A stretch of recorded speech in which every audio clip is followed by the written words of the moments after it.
एक बताता हूँ मैं, ये रियल है, सामने से कंफर्म कर ली मैंने, ये मैं विजिट करके आया था वहाँ पे। अच्छा, इतने टाइम पहले की बात है? ये होगी 1-2 साल पहले की बात है। और मैंने यहाँ एक पॉडकास्ट में यहाँ पे बोली भी थी कि वो रील भी काफ़ी वायरल हुई थी जहाँ पर डिस्चार्ज पिलाकर वशीकरण करा था हस्बैंड को। अभी रिसेंटली मैं उस लोकेशन पे गया था, तो वहाँ पर मेरे नून में रहते थे कोई, तो जब मेरे को इस बारे में बताया था कि उस फैमिली में ऐसा ऐसा हो रहा, तो उस फैमिली का पूरा मैंने जाना, किसी न किसी से परमिशन ली कि मैं बता सकता हूँ, तो उन्होंने बोला लोकेशन वगैरह मत बताना, नाम वगैरह मत बताना, बाकी आप बता सकते हो। एक फैमिली थी, मम्मी पापा, 2 लड़कियां और उनका एक लड़का। लड़का सबसे बड़ा था, उससे फिर छोटी आती थी, फिर दूसरी छोटी आती थी, 2 लड़कियां थी। जो माता जी थी और पिताजी थे बहुत मेहनती थे। पिताजी पूरी रात रात भर काम किया करते थे फैब्रिक वगैरह में, मतलब उसी फील्ड में थे, फैब्रिक में। गौ इंसान, और अपनी तरफ से उन्होंने अपने बच्चों की परवरिश में कोई कमी नहीं छोड़ी थी। हुआ क्या, जब सबसे बड़े लड़के की शादी करा दी गई, इनके घर में वो औरत आ गई। भाई क्या हुआ, जो इंसान अपनी बहनों से बहुत ज़्यादा प्यार करता था या अपनी फैमिली से बहुत ज़्यादा प्यार करता था ना, वो ऐसा हो गया कि 1 महीने के अंदर अंदर उसने अपने बाप पे हाथ उठाने शुरू कर दिए। और मैंने ये सारी चीज़ें सामने सामने देखी है, सुनी है, मैंने एक एक चीज़ कंफर्म की है। अपने पिताजी पे हाथ उठाता था और घर में ना सब परेशान रहते थे कि ये अचानक से घर में इतने चेंजेस कैसे आ रहे हैं। तो जो लड़के की लुगाई थी, वाइफ थी, वो बोलती थी कि हमें इतना हिस्सा चाहिए, प्रॉपर्टी का इतना हिस्सा चाहिए। मतलब ये समझ लो कि जो वाइफ आई थी उसके बाद घर में चेंजेस आने स्टार्ट हो गए थे। हुआ क्या, इनने डिसीजन लिया कि यार एक काम करते हैं, काफ़ी बड़ा घर है, बीच में एक दीवार खिंचवा देते हैं, उस साइड वो रह लेंगे और बाकी बच्चों के साथ ये रह लेंगे। थोड़े टाइम बाद जो बीच वाली बहन थी उसकी शादी हो गई, वो अपने घर चली गई। अब जो सबसे छोटी लड़की थी उसके साथ हादसे होने स्टार्ट हुए कि वो जो भाभी थी ना, इनके घर में आती थी कि हमारा ये सामान रह गया, तो वहाँ पे पता नहीं क्या राई के दाने फैला देती थी, कोई दाने वाने फैला देती थी। इनके घर में कभी कबूतर मरा मिलता था, कभी कोई जानवर मरा मिलता था, और ये ऐसे थे कि अपने कमरे से बाहर नहीं निकलते थे। जो जितना गऊ इंसान होगा वो उतना ही कम बाहर निकलेगा। पिताजी थे, वो एक टाइम पे आके बुजुर्ग हो गए, उन्होंने काम काज छोड़ दिया, उन्हें उस्ताद जी कहा जाता था, फैब्रिक में वो थे। तो धीरे धीरे क्या हुआ, इनकी जो मम्मी थी भाई, उनकी जो मम्मी थी ना, उनकी हालत बद से बदतर होने लगी। धीरे धीरे उनकी तबीयत खराब होनी स्टार्ट हुई। उनको इन्होंने क्या करा, बेड पे लेटा दिया। इनके काफ़ी ट्रीटमेंट और ऑपरेशंस वगैरह होते थे और चेकअप होते थे। चेकअप में कुछ भी नहीं आता था कि इनके अंदर कुछ है या नहीं है, कुछ भी नहीं आता था। लेकिन उस औरत जो औरत थी भाई, वो अपनी तरफ से सब कुछ करती रहती थी, सब कुछ करती रहती थी। पता नहीं कभी घर में कुछ मिल रहा है, कभी हल्दी पड़ी मिल रही है, कभी जो होते हैं सिंदूर पड़ा मिल रहा है, राई के दाने, ये लौंग वगैरह बहुत कॉमन है। क्यों, आने की जरूरत नहीं थी, बस साइड से फेंक दो, क्योंकि छत भी सेम है ना इनकी, बस दीवार खिंचवा के घर में फेंक दो, वो वाला सीन था। ये क्या करते थे, झाड़ू से बाहर निकाल दिया। और कौन निकालता था, मम्मी जी निकालती थी। तो क्या हुआ, ये बेड पे आ गई। और बेड भी उस टाइम पे ना भाई वैसे नहीं होते थे जो फट्टे वाले होते हैं ना, उस टाइम वो चारपाई टाइप ज़्यादा होती थी। वो चारपाई चारपाई जो रस्सी से बनती है ना, तो वो थी। तो क्या हुआ, इनकी मम्मी क्या करती थी, थोड़ा बहुत काम करा, थक गई, अपने चारपाई पे लेट गई, ठीक है। तो इन्होंने काफ़ी टाइम से ऑब्जर्व करा कि यार जो आंटी जी है ना, वो चारपाई छोड़ नहीं रही, मतलब सफाई करनी भी बंद कर दी। सबसे छोटी लड़की है वो कर रही है, सफाई वफाई बंद कर दी, बिल्कुल ऐसी चारपाई पे लेटी रहती थी।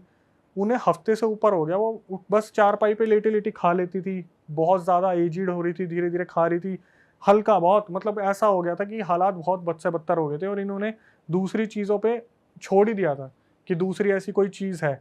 इससे पहले एक इंसिडेंट और हुआ था जो उस घर में हुआ था, मैं बताना भूल गया। जो बीच वाली बहन थी ना, उसने एक बार क्या करा, उनके घर में जब कोई टोटका पड़ा था, मैंने उस लड़की को लाइव देखा भी जो मैं बता रहा हूँ। उसने क्या करा, अपने हाथ से वो टोटका उठाया और उसने गुस्से में अपने घर से बाहर फेंका। और उसने क्या करा, ऐसा पसीना हटाने के लिए यूं करते ना, यूं, उस लड़की के ना यहाँ पे अजीब सी एक एलर्जी हो गई, यहाँ पे इतने हिस्से पे। उसकी दवाइयाँ दे दे के उस एलर्जी को रोका गया, जो एलर्जी आज तक नहीं रुकी हुई है। उसका इतना बड़ा ना ऐसा घाव सा निशान है यहाँ पे, आपने देखा? मैंने देखा सामने सामने। उस लड़की, वो जो मेरे सामने आई थी, मैंने पूछा था कि यही है, तो इन्होंने बताया हाँ, इसने उस टोटके को ऐसे करके ऐसे फेंका था और बस यूं करा था पसीना साफ करने के लिए, यहाँ पर उसके घाव आ गए। उन्हें पता चल रहा है पड़ोसी ये सब कर रहे हैं पर कुछ नहीं कर भाई पा रहे। पड़ोसी नहीं है, बच्चा और उसकी वाइफ रह रहे हैं साइड में। बट वो फिर उनके खिलाफ कुछ एक्शन नहीं ले रहे, कुछ नहीं इसलिए कह नहीं रहे। ले रहे क्योंकि इन्हें इन चीज़ों की नॉलेज ही नहीं है। इन्हें बस ये इन्हें पता लग रहा है गलती से गिर गया या ऐसा यार कुछ। मैं बताऊं, जैसे कोई शरीफ इंसान होगा ना, उसके साथ ये हो भी रहा होगा, तो मैं बहुत सारे रियल इंसिडेंट आते हैं उसमें, पता है क्या बोलते हैं, भगवान के भरोसे छोड़ दो, भगवान अपने आप देख लेगा।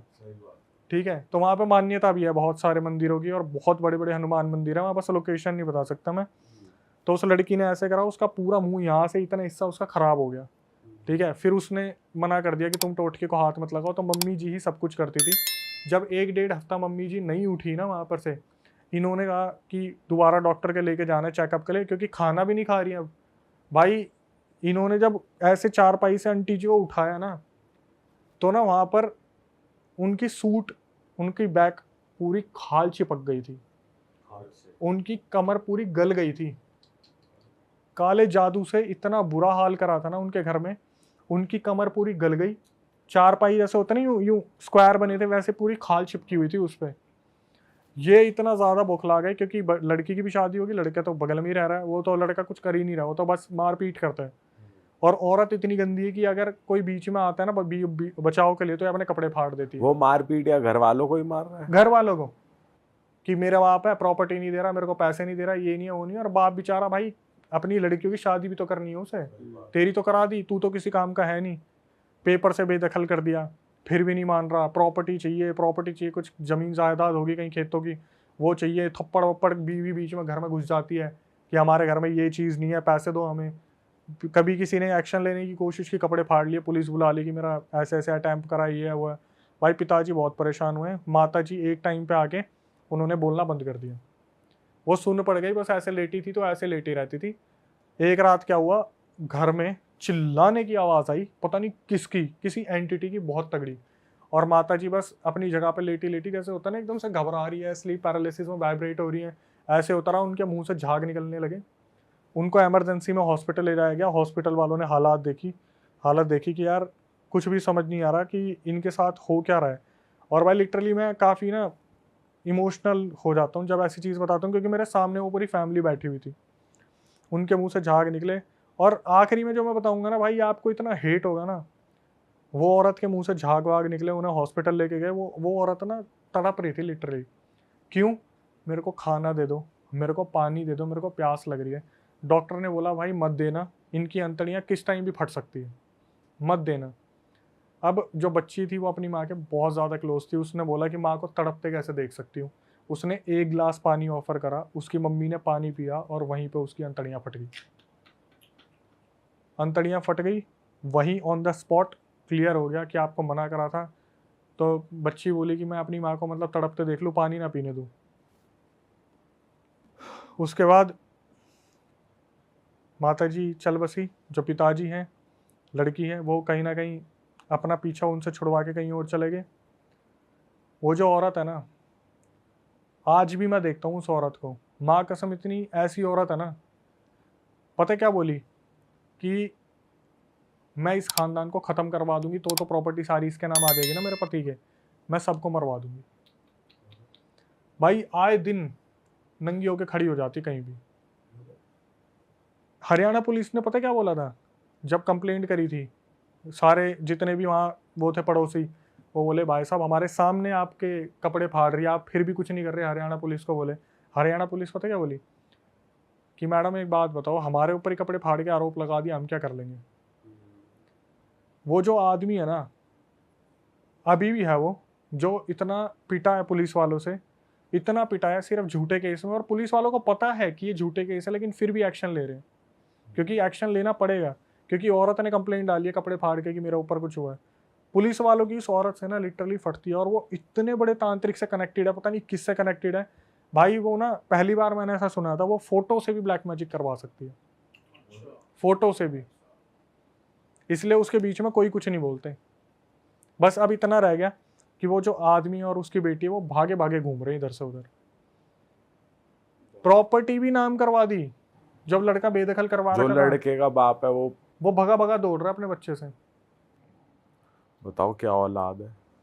अब वो चाह क्या रहा है जब प्रॉपर्टी उसके नाम करवा दी? भाई और पैसा चाहिए। अबे वो अपनी बच्चियों को नहीं देगा क्या? हिस्से तो उनके भी बनते हैं, तुम सब कुछ ले लोगे, और तुमने करा कुछ भी नहीं। सेवा के नाम पे तुमने लात मारी, केस लगा दिए। अभी तक वो लोग ना ऐसे डर में जीते हैं, जब मैं बोलता हूँ ना कि कोई हेल्प चाहिए, कुछ नहीं चाहिए, नहीं नहीं बेटा तू बीच में मत आ।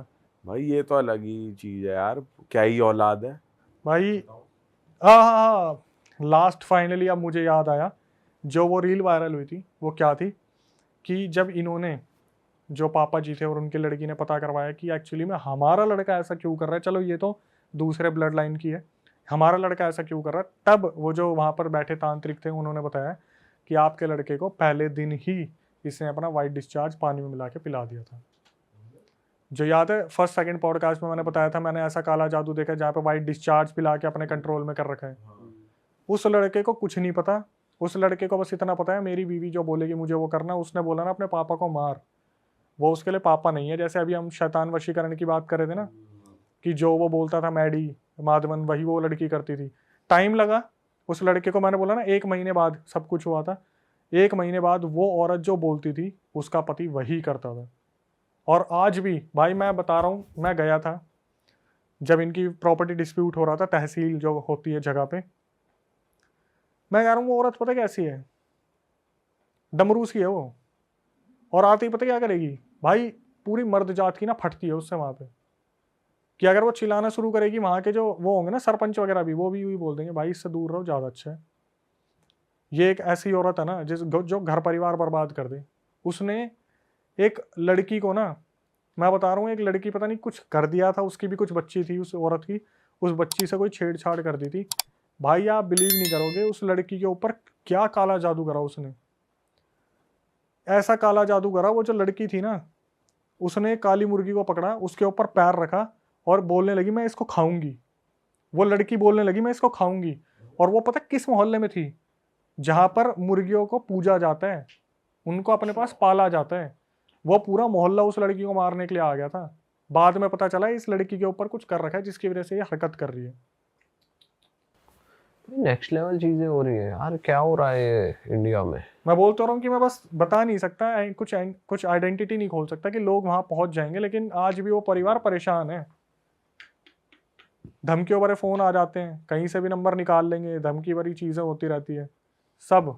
और ये भी भाई असली में ही होता है जो इशारों पे चल रहा है आदमी। ये तो आपने बहुत बार सुना होगा, कितने मॉम डैड बोलते नहीं है ये हमारा लड़का तो अब हमारे हाथ में रहा ही नहीं है, तो पता नहीं किसके बोलने पे चल रहा है। वही वाला सीन है। जब सोचो यार बगल वाले घर में है और अपना ही बच्चा कैसे अलाउ करेगा तुम मेरी बहनों के ऊपर तंत्र कर दो, जिसने अपनी बहनों और अपने माँ बाप के साथ इतना अच्छा टाइम बिताया, उसकी मम्मी उसके सामने चली गई यार, वो बंदा हॉस्पिटल में देखने भी नहीं आया, कमर गल गई पूरी की पूरी। जब ये हुआ था कमर गलने वाला, तो ये लोग गए थे कि ऐसे ऐसे हमारे घर में ये सब कुछ हो रहा है। तो जो पंडित थे उन्होंने बोला सुंदरकांड का पाठ चलाओ सब ठीक हो जाएगा। इन्होंने सुंदरकांड का पाठ चलाया, कुछ टाइम तक सब चीज़ें ठीक रही, आंटी जी थोड़ा उठती थी, बात भी करती थी, इन्हें लगा सब कुछ ठीक हो गया, इन्होंने सुंदरकांड का पाठ बंद कर दिया। ये जो हर बंदे से गलती होती है वो इन्होंने कर दी वो गलती, जिसकी वजह से ये चीज़ें कंटिन्यू हो रही और आखिरी में अभी तक भी ये चीज़ें ख़त्म नहीं हुई है। और वो लड़का अब भी ऐसा ही है, पोपलू सा, अपनी उसी की लुगाई की मानता है, उसके आगे और कुछ नहीं दिखता उसे। वो तो कुछ कर ही नहीं सकता, वो तो अगर वो वशीकरण हो रखा है फिर तो वो उससे कंट्रोल में जैसे पिताजी बोलते हैं ना कि मैं लुगाई से बात नहीं करूंगा, मतलब तू तो उसकी बीवी है, तेरे से मेरा क्या मतलब है, मेरा तो अपने लड़के से मतलब है ना। लड़का पता है क्या बोलता है, यही सारे फैसले लेती है, आज आगे तू बात कर ले, मैं आराम से बैठ जाता हूँ। लड़का बैठ जाता है आराम से, लुगाई बोलती रहती है। ये तो पूरा घर का सिस्टम हिल गया, बर्बाद हो गया पूरा, सिर्फ एक शादी की वजह से। मैं सिर्फ यही बोलता हूँ उन अंकल को, अंकल आप कहाँ से ढूंढ के लाए थे? बोले भाई कोई बिचौलिया था, करवा दिया इससे सी। भाई पहले पता भी तो नहीं लगा पाता ना इंसान। भाई ऐसे कितनी बार मेरे पास पता है ऐसे रियल इंसिडेंट आते हैं जो मैं अपने चैनल पे बता सकता हूँ, इसलिए मैं यहाँ पे बताऊंगा नहीं, कि वहाँ पर बंदे पता है क्या बोलते हैं कि अक्षय भाई जैसे लव मैरिज बहुत होती है, ठीक है। अभी एक इंसिडेंट आया था, उसका मैं थोड़ा सा क्रिस्प बता देता हूँ ऊपर का। उसमें क्या हुआ था, एक लड़का 2012 में एक लड़की से मिला कॉलेज में, उसे प्यार हो गया उससे, और 2014 में वो बंदा कनाडा चला गया। 2016-17 में वो लड़की उसे कांटेक्ट करती है कि हम ऐसे ऐसे कॉलेज में मिले थे। ये लड़का उससे बहुत प्यार करता था, कनाडा में जब था तो भी ये इंडिया मतलब चंडीगढ़ का लड़का बहुत प्यार करता था उससे। तो इसने क्या करा, इसके जो चंडीगढ़ वाले के पेरेंट्स हैं ना लड़के के, वो हमेशा बोलते थे बेटा ठीक है तू लव मैरिज करने जा रहा है, बट कम से कम सामने वाली की जो लड़की है उसकी फैमिली को तो एक बार परख लेते हैं, हम चेक कर लेते हैं। और लड़का हमेशा पता क्या बोलता रहा, मम्मी मैं उससे लड़की से मिला हुआ हूँ, आप टेंशन मत लो, हमें तो उससे मतलब है, हमें उसकी फैमिली से मतलब थोड़ी ना। और हर कोई यही बोलता है ना, हमें तो लड़की चाहिए 2 कपड़ों में। आखिर में ऐसी तैसी हुई ना उस लड़के की, उस लड़के ने पता क्या बोला, अक्षय भाई हाथ जोड़ के बोल रहा हूँ, जब शादी करो ना तो सामने वालों का पूरा बैकग्राउंड चेक कर लो। ये जो प्यार मोहब्बत की गलतियां होती है ना, आगे जाके साला बहुत इंसान पछताता है वो। भाई परखना तो चाहिए सामने वाली फैमिली को पूरा ही, और मतलब सिर्फ लड़के वाले नहीं, लड़की वाले भी परखने चाहिए कि भाई अगला। किसी का भी एग्जाम्पल ले लो, आप XYZ यहाँ सारे हम भाई बैठे हैं, आप किसी लड़की को पसंद करते हो, आपने उसको कमिटमेंट दे रखा है, उसने आपको कमिटमेंट दे रखा है, आपको तो मतलब उससे होगा ना। आप ये थोड़ी ना बोलो बार बार बोलोगे तेरी फैमिली में कौन क्या क्या करता है, कितने टाइम से क्या क्या कर रहा है, आप एक बार पूछ लोगे, 2 बार पूछ लोगे। और आप अगर उसकी फैमिली में जाओगे, वो तो ये बोलेगा आपने तो हमारी लड़की देख ही रखी है, आपने तो हमारी लड़की तो आपकी लड़की होगी बस सब। तो आप उनसे पूछोगे भाई साहब आप क्या करते हो, ये बुजुर्ग आदमी क्या करते थे पहले के टाइम पे। भाई पहले तो पूरी जांच। बट ये तो अब भी होता है, घर वाले तो पूछते ही हैं कि सामने वाला क्या करता है, मतलब थोड़ी अरेंज में। लव में नहीं होता ये आजकल, लव में तो सीधा भाई लड़की से मतलब है, कर लो। लड़का लड़की आपस में पूछते हैं, फैमिली वाले भाई साहब और खाओगे, अबे तेरे को पहली मीटिंग में ही खिला दिया। अभी हाँ गुड़गांव का किस्सा आया एक, उसमें क्या हुआ, मेरे पास एक लड़की ने, जैसे इंक्वायरी आती है ना कि अक्षय सर मुझे पता करवाना है, मेरे ऊपर कुछ ऐसा है तो नहीं। भाई साहब मैं देखा मेरे तोते उड़ गए। मैं बताओ यार किस हद तक क्या चल रहा है। क्या था, गुड़गांव में कोई कंपनी थी और उसमें वो लड़की काम कर रही थी, काम करते हुए उसे 1-1.5 साल हो गया था। उस कंपनी को जब से इसने ज्वाइन करा है ना भाई, इसकी फाइनेंशियल सिचुएशन ही बिगड़ेगी। पैसे बहुत अच्छे मिल रहे हैं वहां से, लेकिन फाइनेंशियल सिचुएशन बिगड़ेगी। और मैं उसकी कंपनी को देख के बोलता था यार बताओ ड्रीम कंपनी में काम कर रही है, हर महीने पार्टी हो रही है, हर हफ्ते बाहर लेने जा रहे हैं, बॉस कितना चिल है, कूल है। और बॉस की भाई साहब यू ग्राफ बढ़ रहा है प्रगति का कि ये बॉस जा रहा है भाई साहब कभी थाईलैंड कभी बैंकॉक ट्रिप पे। क्या हुआ, उसने मेरे को बोला कि हमें पता करवाना है, कुछ आया नहीं है, पूरा ऑफिस परेशान चल रहा है, ऑफिस में प्रोसेस बहुत अच्छा चल रहा है, पैसे बहुत अच्छे बन रहे हैं, लेकिन जो एम्प्लॉयज है ना वो सारे कुएं के मेंढक नहीं बन गए कि चाह के भी बाहर नहीं जा पा रहे हैं। सबकी हालत ऐसी। मैंने बोला ठीक है आप दो फोटो वोटो एक बार चेक करवाते हैं। भाई एट द एंड ऐसी चीज निकली ना, जो चेक करने वाले वो पता क्या बोले, इनका जो बॉस है इनको जो पार्टी देता है ना, पार्टी की मिठाई में साला काला जादू करके देता है। जितने भी एम्प्लॉयज हैं उनका सारा वेल्थ अपनी तरफ खींच रहा है, सारा ट्रेजर, और वो आगे बढ़ रहा है। जितने भी एम्प्लॉयज है सब माइनस में जा रहे हैं। किसी का 1 लाख का पैकेज है, किसी का 80,000 का पैकेज है, किसी का 1-20 का पैकेज है, लेकिन बॉस क्या कर रहा है, सबको जो मिठाई विठाई देता है, जितने भी सारा सामान बट रहा है, सब में ब्लैक मैजिक कर रखा है। एम्प्लॉयज ना तो छोड़ते ना कंप्लेंट करते, ओवर टाइम भी कर रहे हैं 3-3 4-4 घंटे, तो भी कंप्लेंट नहीं कर रहे। सोचो भाई किस लेवल पे है, बताओ लड्डू खिला खिला के काम करवा रहा है। बोल नहीं रहे कि किस लेवल पे चीजें चल रही है कि पूरा ऑफिस फंसा रखा है। और गुड़गांव का और ऑफिस है। जब उसे पता चला लड़की को कि ऐसा हो रखा है, उसने छोड़ दिया। किसको यकीन दिलाएगी, वो खुद छोड़ दिया उसने। और ये नॉन कंपनी है वहां पे, ऐसा कुछ है। हाँ अब देखो कितने कमेंट आएंगे। ओ बाप रे। सोचो कंपनी का बॉस जिसके अंदर 100-200 एम्प्लॉय हैं, और वो मैं बोल रहा हूँ ग्राफ ऐसे जा रहा है उसका, जैसे बोलते हैं ना कि रियल इट पे कोई आया ये गया ग्राफ वो वाला सीन। वहां से फिर हमारे पास ये आई स्टोरीज। भाई यार ये तो नेक्स्ट लेवल चीजें चल रही है। पर आपको हम ऐसा लड्डू नहीं खिला रहे, आपका तो बढ़िया चल रहा है। देखो सिस्टम भाई देखो यहाँ पे आने के बाद जो प्यार मिला है, आपको हम लड्डू निकला रहे हैं, आपको हम पानी पिला। हाँ और वो पानी सब पी रहे हैं लेकिन यहाँ पे आने के बाद जो सही में प्यार मिलता है ना भाई जनता से, और सही में यार रियल स्टोरीज जो आती हैं और जो आपका नेचर है, सही में यहाँ पे आने का मन करता है। पर बस यही होता है कि भाई आएंगे तो ऐसे चीजें लेके आएंगे ना। और भाई आप भी कभी डिसअपॉइंट नहीं करते ऑडियंस को, और आपकी डिमांड भी हमेशा भाई हर पॉडकास्ट के कमेंट में आपका नाम हमें देखने को मिल जाता है। तो जनता से भाई रिक्वेस्ट करेंगे कि अक्षय भाई के चैनल को सब्सक्राइब करें, यहाँ गोल बटन आ रहा है और डिस्क्रिप्शन में भी लिंक है। प्यार दे, पूरा सपोर्ट दे हमारे भाई को, और जिनके साथ रियल इंसिडेंट्स हो रखे हैं वो शेयर करना चाहते हैं। अरे वाह, आपने ये वीडियो यहाँ तक देख ली भाई, तुमने हमारी मेहनत सफल कर दिया। तुम ही लोग हो असली रियल हिट। और अगर आपको बहुत मजा आ रहा है ऐसी क्लिप्स में, ऐसी वीडियोस में, तो फटाफट जाइए प्लेलिस्ट पे बिंज वॉच कीजिए, सारी वीडियोस देख डालो और मौज काटो। That is it. हम मिलेंगे नए पॉडकास्ट में, नए क्लिप में। Till then bye bye, see you, take care, do subscribe.